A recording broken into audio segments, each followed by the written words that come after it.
ഇത് പരുത്തിയാണ്. പരുത്തി തുണി ഇത് പരുത്തി തുണി ഉണ്ടാക്കണ പരുത്തി 1 കിലോയ്ക്ക് 50 രൂപ അല്ലേ അണ്ണാ? ഇത് ഓരോ ഏക്കറിന് എവ്വളോ പൈസ കിട്ടും വർഷം? ഒരു വർഷം ഓരോ ഏക്കറിൽ കുറഞ്ഞത് அதாவது பழம் காய் பிடிக்கிறத பொறுத்து இருக்கு. கேரளாவில் பிடிக்காது, அங்கே வராது. அங்கே வராது. கேரளாவில் பிடிக்கிறது இங்கே பிடிக்காது. റബ്ബർ ഇங்கே പിടിക്കാതെ. അത് റബ്ബർ മരമെല്ലാം അங்கே இருக்குல்ல, ഇங்கே വരാது. അതൊന്ന് കാണിച്ചേ, നമ്മുടെ ആൾക്കാർ കാണട്ടെ. ഇതാണ് പരുത്തി. പിടിച്ചോ. ഇതാണ് പരുത്തി. പരുത്തി നമ്മുടെ തുണി ഉണ്ടാക്കുന്ന ഇന്ത്യയിലേക്കും ലോകത്തെ തുണി വ്യവസായം നടക്കുന്ന ബംഗ്ലാദേശിനേക്കാളും തുണി കയറ്റി അയക്കുന്ന നാടുകളിലേക്ക് കയറ്റി അയക്കുന്ന തുണി ഉണ്ടാക്കുന്ന ആ ഒരു ചെടിയാണിത്. ഇതിൻ്റെ കായാണ് ഇത്. ഇതെങ്ങനെയാണ് ഇത് ചെയ്യണേ? ഇത് കോയമ്പത്തൂർ. ഇത് ഉണങ്ങി കഴിയുമ്പോൾ പറക്കും അല്ലേ? എന്നിട്ട് വണ്ടിയെ കയറ്റി കൊണ്ടുപോകും. നമ്മുടെ പഞ്ഞിമരം പോലെ. പഞ്ഞിമരം പോലെയാണോ ഇതും? ഇത് ചെറുത്. ഇത് ചെറുത്. ഓ, ഇതിങ്ങനെ നീണ്ട് കിടക്കും കേട്ടോ അല്ലേ? ഇതാരും അണ്ണൻ്റെ ആണോ? അണ്ണൻ്റെ ആണോ? എന്താ പക്കത്തിൽ ജാസ്തി ഒത്തിരി ഉണ്ട് അല്ലേ? ഒത്തിരി ഉണ്ട് കണ്ടില്ലേ? ഇവിടെ ഞാറ് നട്ടേക്കണം. ഇവിടെ ഞാറ് നട്ടിരിക്കുന്നു. ഇത് ഒത്തിരി ഉണ്ടോന്ന് എടുത്ത് നോക്കുന്നത് കാണിച്ചു കൊടുക്കും നമ്മുടെ ആൾക്കാരെല്ലാവരും. മലയാളികൾ ഇത്ര മനോഹരമായി ചെയ്തിരിക്കുന്നു നോക്കില്ല കേട്ടോ.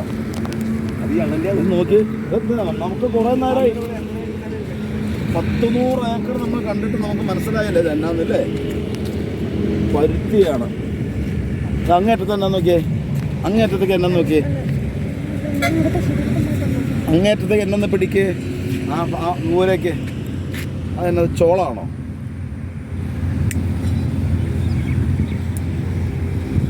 ചോളമാണ്. ഇവിടെ പാടശേഖരം കാണുന്നുണ്ടല്ലോ. അല്ല, ഓ ഇതൊക്കെ കിടക്കും കേട്ടോ.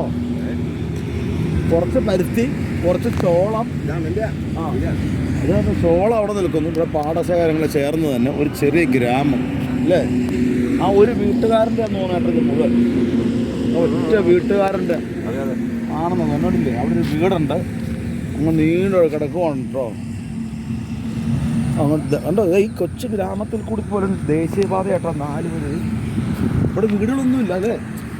4-5 വീടല്ലേ വേണം. നോക്കി അടിച്ചു നോക്കി, 4-5 വീടുകളൊക്കെ ഉള്ളൂ ഇവിടെ. ഹൈവേ പോയേക്കുവാണല്ലേ? ഇപ്പം ഈ അണ്ണൻ്റെ ആട്ടോ, ഈ അണ്ണൻ്റെയാണ് ഈ കാണുന്ന പരുത്തി കൃഷി. എൻ്റെ പേരെന്നാ? കറുപ്പയ്യ. ഞാനൊരു ചെറിയ കർഷകനാണ്. പൈനാപ്പിൾ കർഷകരും ഒരു പരുത്തി കർഷകരും തമിഴ്നാട്ടിൽ. അണ്ണൻ്റെ ഒരു ഫോട്ടോ എടുത്തേ, വീഡിയോ നിർത്തിയിട്ട് അണ്ണൻ്റെ ഫോട്ടോ ഒരെണ്ണെടുത്തേ. ഞാൻ പരുത്തി കൃഷി ഉണ്ടോ? പരുത്തിയുടെ ആ ഒരു അല്ലേ?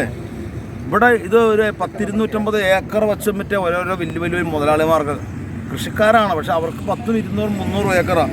ഇവരുടെ പ്രത്യേകം ശ്രദ്ധിച്ചായിരുന്നു. ഇവരുടെ ഈ പരുത്തി കൃഷിയുടെ ഇടയ്ക്ക് മറ്റ് ചെടികൾ നടന്നുണ്ട്. ഇതുണ്ട്, ഇവിടെ ഒരു വെണ്ടയ്ക്ക നിൽക്കുന്നത് കണ്ടോ? ഇത് കണ്ടില്ലേ? ഇതുണ്ട്, ഒരു ചെറിയ വെണ്ടയ്ക്കയാണിത്. ഇത് ഇവിടെയുണ്ട്. ഇത് പുറകിലും ഇതൊക്കെ വെണ്ടക്ക കണ്ടിട്ടില്ലെന്ന് നോക്കിയേ. ഇതുണ്ടല്ലേ വെണ്ടയ്ക്കല്ലേ ഇതൊക്കെ അല്ലേ? ചെറിയ വെണ്ടയാണ് തമിഴ്നാട്ടിലെ അല്ലേ? ഇത് എത്ര മനോഹരമായ ഇതുണ്ട്. പൂട്ടുണ്ടോ? ഇതാണ് പരുത്തി. ഇതാണ് ഇത് ഉണങ്ങി കഴിഞ്ഞ് ഇത് കോയമ്പത്തൂർ കൊണ്ട് എക്സ്പോർട്ട് ചെയ്ത് തുണിയായിട്ട് വരുന്നു. ഉണ്ടോ കണ്ടോ? ഇതിൽ ഇടയ്ക്ക് ഒരു ഇടവളയായിട്ട് വെണ്ടക്കൃഷിയും ചെയ്തിട്ടുണ്ട് കേട്ടോ.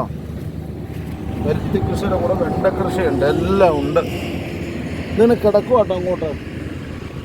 പരുത്തി, ചോളം, നെല്ല് എല്ലാം കൃഷികളും ഉണ്ട്.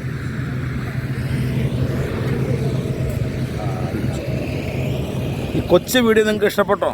ഇതുപോലുള്ള കൊച്ചു വീഡിയോകൾ തമിഴ്നാടിൻ്റെ ഓരോ ഗ്രാമപ്രദേശങ്ങളിൽ നിന്നും നിങ്ങൾക്ക് എത്തിച്ചു നൽകുന്നതാണ്. കാണുമ്പോൾ അപ്പോൾ ഗുഡ് ബൈ, ഗുഡ് മോർണിംഗ്.